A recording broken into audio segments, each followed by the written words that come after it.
everybody for being here and for all the brilliant contributions we've heard and all the different actions that people are talking about in the chat, and solidarity, Eddie, to your members in who are balloting in the RFA. So that's you know, these are very, very important things. I wanted really just to highlight not just the brutality of what is going on in Gaza. This is, if you look at what the military experts say, this is bombing on an unprecedented scale, that they've destroyed proportionately more buildings than the Allied bombing of Dresden, which was regarded by many as a war crime in 1945.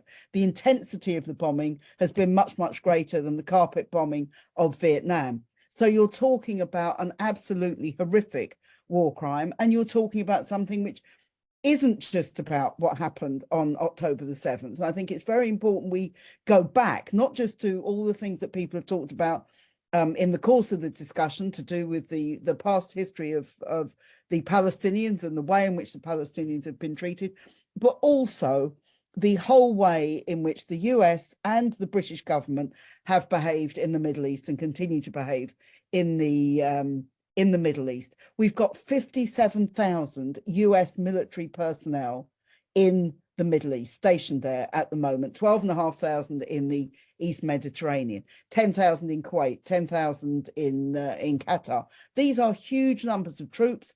There are still 2,000 in Iraq, and we should remember the point that was made earlier.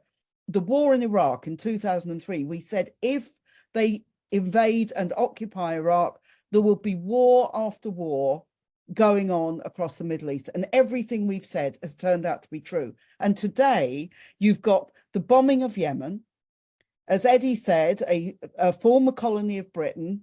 You've got the bombing of one of the poorest countries in the world, where nobody lifted a finger to help them when they were facing famine in the war with Saudi Arabia. Indeed, British Air Force personnel were advising them on how best, the Saudis, on how best to bomb Yemen. This is directly connected to what is going on in Gaza. The fact that there is no ceasefire is directly a result of the United States, which could stop Israel's action tomorrow by stopping from arming Israel, by stopping from funding it, and from stopping by giving it political support. It will not do so. And while the ceasefire does not continue, we don't get a ceasefire, there will continue to be the action in the Red Sea by the Houthis. There will continue to be conflict across the Middle East. And we have to look not just for a ceasefire, but for a just peace for the Palestinians and for the people of the Middle East. And that means the British and the Americans have no place to be there, and they should get out of the Middle East.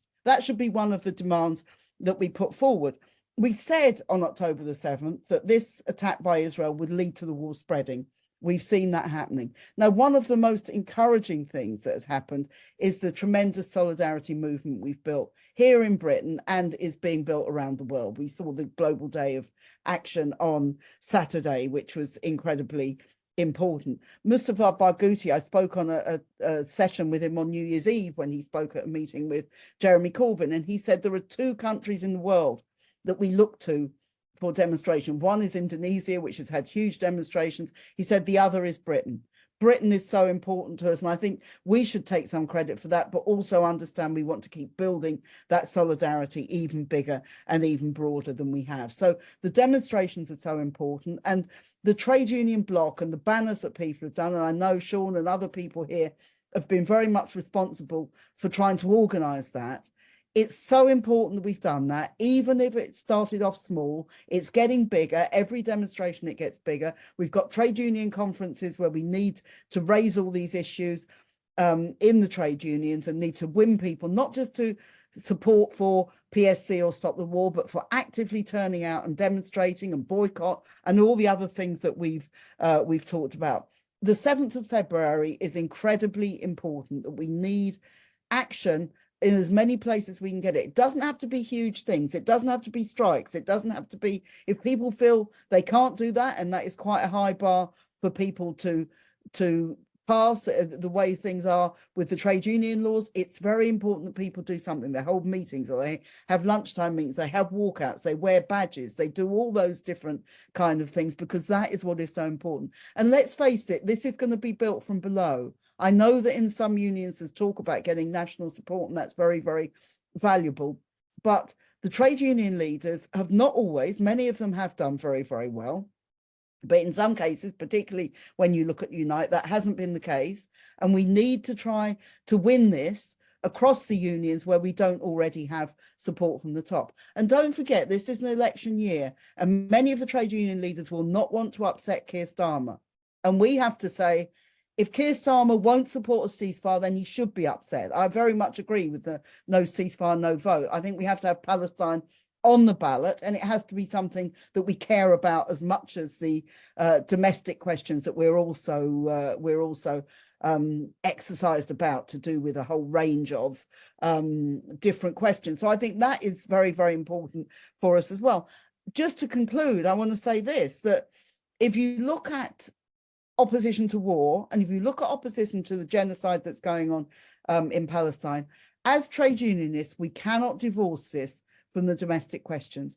Every time they fire a missile at Yemen, not only is it hitting one of the poorest countries in the world, it costs £1 million for every single missile. It costs, this week alone, the Grant Shapps has announced that £2.5 billion is being sent to Ukraine for more weapons in a war which is absolutely disastrous in terms of loss of life and in terms of injury and all those kind of things. Therefore, we have to link it to this. Why is it that councils are going bankrupt? Why is it that we can't afford education for kids? Why is it that we don't have nursery provision for kids? Why is there the biggest housing crisis? One reason, not the only reason, but one very important reason, is the money that is spent on weapons and war. And our government is addicted to war. Keir Starmer has no problem with that at all. And we have to change that agenda. So it's not just about what we do on the 7th. That's incredibly important. It's not just about the demonstrations. It's also that we need to deepen the movement. We've had probably millions of people have marched or had some protest in this country over Palestine in the last 3 months. We need to deepen that. We need to get it deeper into the trade unions, because solidarity is so important. And in the end of the day, the victory for the Palestinians will be through their own activity and their own struggles, but it will also be aided by the solidarity that we can show here and in other countries around the world. Thank you very much, Lindsey, and thank you for your leadership. We are now